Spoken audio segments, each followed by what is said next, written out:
Hai people, welcome back to Pocil, podcast sambil ngecil bareng gue Gisela Azaria. Ya ini people, kali ini di Pocil kita kedatangan seorang politisi dari Partai Keadilan Sejahtera yang juga ternyata adalah akademisi loh di perguruan tinggi. Gak cuman itu, wah udah ada yang denger ketawaannya, wah udah bisa nebak kira-kira siapa, tunggu dulu. Gak cuman itu, kemarin sosok satu ini juga sukses dapat suara terbanyak di Dapil Jakarta Timur. Please welcome Pak Mardhani Alisera. Makasih Gisel. Welcome Pak, sehat ya? Aduh. Seneng bisa datang. Yes, kalau ketemu Pak Mardhani tuh ngelihat ya vibes-nya tuh positif banget gitu ya. Amin. Kepengen ketawa mulu gitu, bawanya senyum mulu, senyum 3 jari gitu ya Pak. Aduh, resep awet mudanya kayaknya nih. Berarti. Kamu mah. Aduh. Ini di tahun ini kan dengar-dengar ada lanjut lagi pilkada ya Pak ya. Aku dengar dari PKS itu ada mengusung 2 calonnya lah ya. Pak Cagupnya Pak Anies, Cawagupnya Pak Mardhani. Asik. Gimana sejauh ini gimana obrolannya? Isu tuh. Isu apa bener nih? Jadi kan yang pertama pilkadanya bulan November tanggal 27. Maka pendaftarannya 27 sampai 29 Agustus. Sekarang kita baru Mei ya. 28 ya. Jadi Agustus, Mei, Juni, Juli, Agustus masih 3 bulan. Jadi masih banyak kemungkinan perubahan. Tapi karena PKS memang menang di DKI, tentu PKS berharap ada kadernya yang maju. Baik. Dan kalau disebut nama sih yang pertama Pak Sohibul Iman, yang kedua saya, yang ketiga Pak Khairuddin Ketua DPW. Tapi 1 dari 3 atau yang lain masih terus komunikasi dengan, kan PKS juga nggak bisa nyalonin sendiri, harus koalisi. Kalau misalnya beneran nih Pak Mardhani ya dimunculkan lagi namanya, gas gak nih Pak? Jadi di PKS itu kita dididik jadi prajurit Gisel. Kalau dapat tugas dilaksanakan. Kalau saya pernah 2017 tuh saya diputuskan jadi calon wakil gubernur. Calon gubernurnya Sandi. Sempet tuh Sandi Mardhani 15 hari. Udah 15 hari saya pergi pagi, pulang sore, malam, kadang mampir ke PGC. Kan PGC itu ini pusat grocery Cililitan. Iya. Beli sarung, beli mukena, beli batik gitu kan. Kalau kita datang masa kalau orang Betawi datang nggak bawa tentengan, bukan orang Betawi. Iya. Aduh, benar. Ya minimal adalah sarungnya gitu loh. Murah meriah. Sarung 60.000 gitu loh. Mukena 70.000, baju batik yang 60 sampai paling mahal 100.000. Ya udah, pokoknya di mobil tuh dilaksanakan. Tapi waktu ditunjuk saya bilang, kebetulan waktu itu Presiden Pak Sohibul Iman, Pak Iman, do whatever you wanna do. If you find the better candidate, just go on. You don't have to consult with me. Nggak usah, pokoknya saya ikut aja, saya bilang. Ternyata betul, last minute berubah. Anies Sandi, siap, saya bilang, malah seneng. Tapi kemudian ente jadi ketua tim, ayo siap. Gitu. Makanya kata Pak Prabowo waktu itu, Pak Prabowo bilang, jarang-jarang calon wakil gubernur nggak jadi, bukannya ngambek, tapi jadi ketua tim, menang lagi. Dia bilang, iya malah kalau di PKS jadi apa aja, yang penting membantu partai, itu sudah kehormatan. Nice, mantap Pak. Tapi ya penasaran juga sih, ada nggak sih Pak kekhawatiran gitu ya, ketidaknetralan atau kecurangan yang terjadi di seperti misalnya gini, ada soalnya Cak Imin aku ngelihat gitu, dia bilang ada kekhawatiran nih di pilkada kayak ada ya hal-hal yang tidak diinginkan lah. Kalau dari Pak Mardhani and friends PKS. Kalau DKI susah ya. DKI itu sangat expose, apapun yang dilakukan kayak akuarium kelihatan gitu. Paling-paling yang kita khawatir cawe-cawe. Dari pusat nih misal, pokoknya Anies nggak boleh maju gitu loh. Terus pakai segala cara Anies nggak boleh maju gitu loh, karena dikhawatirkan kalau Anies jadi gubernur Jakarta nanti dia maju 2029 menjadi calon presiden, repot lagi seperti membesarkan anak macan. Mesti jangan takut gitu, biarkan aja, semuanya biar aja. Atau 2029 masih lama. Buktikan aja belum tentu juga Anies kepilih, belum tentu juga Anies berprestasi kan. Iya, Ketimbang ada cawe-cawe, pokoknya nggak boleh dia harus ini. Nah itu nggak boleh. I see.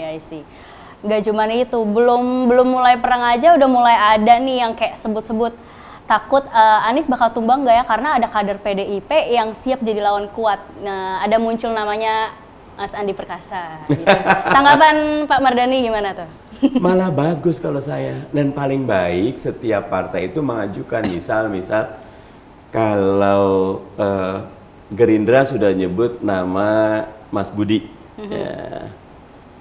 Budi Juwandono. Wah, saya tuh kalau di DPR ketemu Mas Budi tuh suka pengen selalu foto dong karena gantengnya, sopan sekali, sopan, bagus. Budi maju.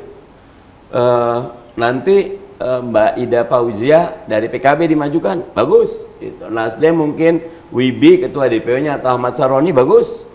PDIP bukan cuma Mas Andika ya, mungkin Pak Ahok mau dimajukan atau yang lain, bagus. PKS maju. Nah, biarkan seluruh orang terbaik partai diajukan. Nanti ada kontestasi yang adil karena kompetisi itu baik. Misal gini, Gisel, ada satu warung jual beras 15.000, tapi cuma dia doang, pasti orang beli ke dia. Tapi kalau dibuka kompetisi sebelahnya jual 14, beli yang 14, dibuka lagi ya sebelah jual 13.000, ya. Yang jual 15.000 jual 10.000, kan untung gitu kan. Bagus, asal jangan ada mafia yang ngatur nih, itu loh. Yang cawe-cawe, yang kita harapkan nggak ada cawe-cawe.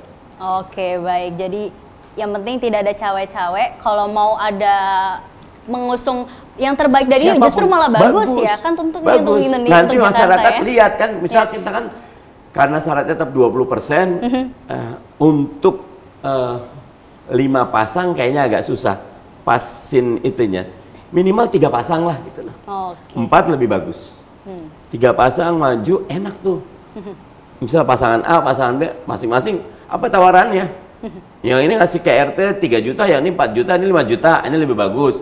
Tapi yang ini nggak ngasih pendidikan, ini lebih bagus. Akhirnya akan ada rasionalisasi dalam pemilu, dan itu sehat. Makin rasional pemilih, makin sehat. Dan nanti anak muda yang untung. Nice. Pak Mardhani. Siap. Singgung-singgung kalau dari pernyataan pidato Bu Mega, PDIP katanya bakalannya oposisi. Terus, nah kalau misalnya PKS sendiri gimana nih posisinya sekarang di pemerintahan? Yang pertama tentu setiap partai punya perhitungan dan pertimbangan. Kayak banyak orang berharap PDIP segera memutuskan jadi oposisi, tapi Rakernas kemarin ternyata kalau bahasa Bu Mega, gua mainin dulu gitu ya. Walaupun saya bilang itu kembang ya, tapi Bu Mega pasti akan sangat seksama. Sama PKS juga masih terus mendengar masukan dari masyarakat, pemilih PKS, kader khususnya, apa sih posisinya.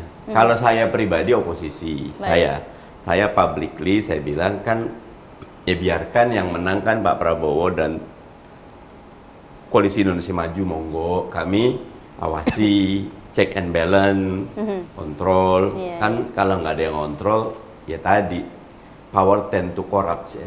Kekuasaan cenderung menyimpang. Jadi the evil is in the detail. Banyak tuh perentelannya tuh yang banyak masalah. Nah itu harus ada yang kontrol. Tetap harus ada balance ya, ada yang koalisi sama oposisi. Saya mengusulkan demikian, tapi PKS belum memutuskan koalisi atau oposisi. Dan nampaknya tidak akan diputuskan dalam waktu dekat karena kan Oktober tanggal 20 pelantikannya itu kan. Dan buat saya Majelis Syuro yang akan memutuskan pasti akan menimbang dengan sangat seksama manfaat mudaratnya koalisi atau oposisi. Gitu, baik ya. Kalau aku ngeliat dari followers Bapak tuh banyak yang komen kepengennya sih tetap PKS tuh tetap oposisi ya. Kalau ngelihat namanya sosial media kan semua boleh bersuara ya. Betul. 80% oposisi. Iya. Aku ngeliat udah tetap PKS saya oposisi untuk istilahnya mantau gitu untuk cek balance. Dan buat PKS sebetulnya karena PKS kan kami mengposisikan sebagai partai Islam ya. Bukan partai agama semata, tapi partai nilai tepatnya. Kalau partai yang punya nilai harus punya prinsip. Ketika mengatakan A, maka pelaksanaannya A juga gitu. Nah, sehingga kemarin kan kita nggak ngusulin, minta maaf makan siang gratis, kita nggak ngusulin, food estate kita nggak ngusulin, gitu. Kita ngusulin yang lain gitu ya. Nah karena itu kalau ngelihat logikanya oposisi ya, karena beda ya ini. Saya katakan ini pendapat saya pribadi. Gitu. Kita sekarang beralih nih Pak ke yang lagi rame soal gaji karyawan swasta. Oh iya, tapera. Dipotong buat tapera. Kalau pandangan Bapak sendiri gimana nih? Ini ya. Undang-undang tapera kan tabungan perumahan rakyatnya baik, niatnya baik. Betul. PKS mendukung tapera. Undang-undangnya ya. Kenapa? Karena kita punya backlog. Backlog itu defisit gap antara jumlah keluarga sama jumlah rumah. Dulu sempat 15 juta, 12 juta, terakhir katanya 6,7 atau 7 juta lah gitu. Nah itu angka yang besar. Nah untuk mewujudkan ini dibuatlah tabungan perumahan rakyat, di mana diharapkan negara hadir. Tapi yang ramai kemarin saya mengkritik, salah yang diangkat pemotongan, jangan dulu. Karena itu tidak holistik, Gisel. Kalau holistik itu gini, pemerintah datang, rakyatku, nih ya, kita punya 7 juta. Oke, kita selesaikan dalam 10 tahun. Tahun pertama 2 juta nih. Untuk 2 juta didistribusi nih. Jawa dapat berapa? Katakan 1 juta di Jawa, sisanya di luar Jawa. Untuk Jawa di mana daerahnya? Ada punya negara, tanahnya akan negara jual ke tapera yang harga pasar itu 1 juta per meter, oleh negara jual 100.000 buat rakyat. Asal semuanya ikut. Jadi kalau swasta bikin RSS tipe 30 katakan harga sekarang 250 juta, kalau negara 100 juta. Oke, biar bisa 100 juta, nabung dari sekarang. Oh, berbondong-bondong orang mau. Kalau sekarang pokoknya dipotong. Lah, untuk apa? Tanahnya nggak jelas, rumahnya nggak jelas. Misal ada tempatnya di mana? Ujung Berung, sono jauh. Ya nggak akan ada yang mau beli gitu loh. Karena dari situ ke sini 2 jam. Tapi kalau tanah negara. Nah, saya mengkritiknya ini manajemen buruk dari pemerintah. Mungkin niatnya mencintai rakyat, tapi ucapannya menyakiti rakyat. Karena bikin bingung sekarang, semua bingung. Iya, bingung sih pada. Udah duit pas-pasan, daya beli turun, inflasi tinggi. Aduh. Tiba-tiba ada potongan. Orang tuh orang dengar potongan udah kelayangan duluan. Betul, karena soalnya, aduh. Sekarang kita tuh tipis banget. Kalau negara tipis fiskalnya, kita keluarnya juga sisanya tinggal 2%, dipotong 3%, utang dong kita nih. Betul, betul. Apalagi belakangan ini kan berita ini naik, terus dipotong. Buat saya buruk. Harusnya tadi manajemennya jelaskan dulu big pictures-nya. Ini niatnya baik. Nah ketika, oh ternyata untung kita. Udah nggak kenapa, jangan 3%, 5% saya mau gitu. Yang penting saya cepet dapat. Itu manajemen pemerintahan yang baik. Terakhir nih Pak, apa nih harapan Pak Mardhani di Pilkada 2024 ini dan juga pemerintahan yang akan datang di bawah Presiden terpilih Pak Prabowo dan juga Mas Gibran ke depannya? Khususnya buat Indonesia lah harapannya. Silakan. Kalau buat Pilkada Jakarta, pilih yang sayang dengan rakyat Jakarta. Dan jangan buang-buangin tuh yang KTP di luar Jakarta sekarang lagi dibuang-buangin, Gisel. Sedih saya. Janganlah. Orang tuh biarkan. Saya suka Pak Ali Sadikin.